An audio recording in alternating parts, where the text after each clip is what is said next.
Денешната тема е за специјалното јавно обвинителство и нивните активности овие денови.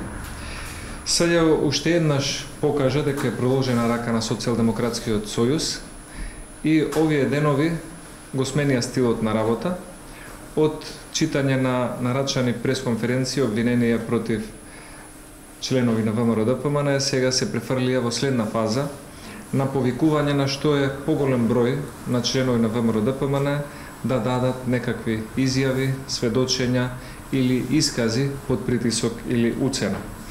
Катица Јанева се обидува на секаков начин да му помогне на својот близок Зоран Заев и да ги убеди граѓаните дека пред избори наместо за економски теми и големи проекти треба да размислуваат за тоа кој е повикан, а кој не е повикан во специјалното јавно обвинителство.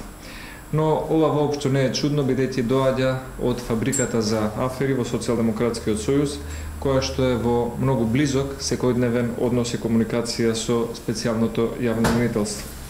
Затоа Катица Јанева изминатиот период ја засили својата активност под наводници со истакнати кадри на СДСМ, кои што имаат за цел да настапуваат што е можно побезобразно и подрско кон членовите на само една партија, кон која што таа е насочена, тоа се членовите на ВМРО-ДПМН. Катица Јанева виде дека претходното действување на СЈО не дава резултати на тоа како работи таа и какви политички конструирани обвиненија покренува и сега реши да го смени стилот и затоа тргнаа во уште поотворена кампања против ВМРО-ДПМН. Како што наближуваат изборите, паниката и загриженоста кај аболицираниот господин Зоран Заев се зголемуваат и така растат неговите барања СЈО да ја компензира неговата немоќ и да превземе нешто што ќе му користи на СДСМ.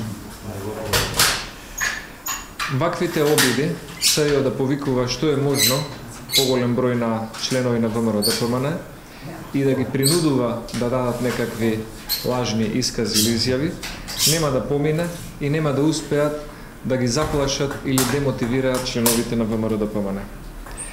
Членовите од тимот на Катица Јанева се служат со истите незаконски методи.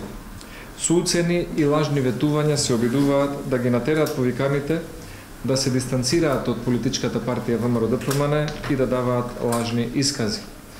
Како тече обично разговорот помеѓу некој од тимот на Катица Јанева и одредени луѓе кои што се повикани од ВМРО-ДПМН, најчесто им викаат: никој нема да ти каже фала, доколку нема да се одветна изјава, биди паметен, сега си повикан како сведок во СЈО и дај изјава како што не е потребна, доколку не, следниот пат ќе бидеш повикан како обвинет, тие нема да ти го гледаат семејството, ние можеме да ти помогнеме ако дадеш добра изјава што ќе ни користи во обвинителството.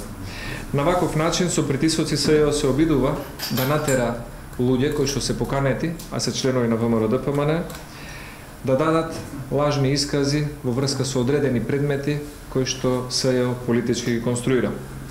ВМРО-ДПМН сака да им порача на извршителите на овие задачи на облицираниот Заев дека ваквите притисоци нема да поминат. Партијата и во минатото се соочувала и со потешки притисоци и со поголеми предизвици и сите ги надминувала и излегувала и посилна и пообрединета. Така ќе биде и овој пат. Правниот тим на ВМРО-ДПМН ќе им помогне на сите оние кои што биле предмет на било какви уцени, закани или притисоци од специјалното обвинителство.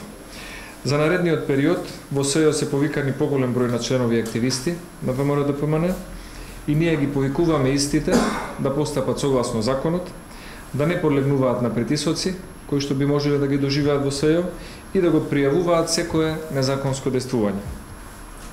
Ваквото однесување на Катица Јанева и нејзиниот тим не е новина, само се интензивира пред овие избори на 11 декември.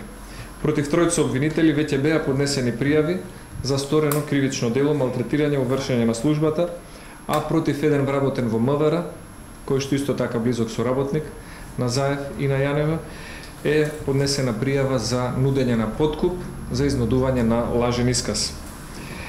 Овој циркус и девалвирање на правната држава би требало наскоро да заврши, крајот ќе биде со почетокот на изборите и гласањето на граѓаните на 11 декември.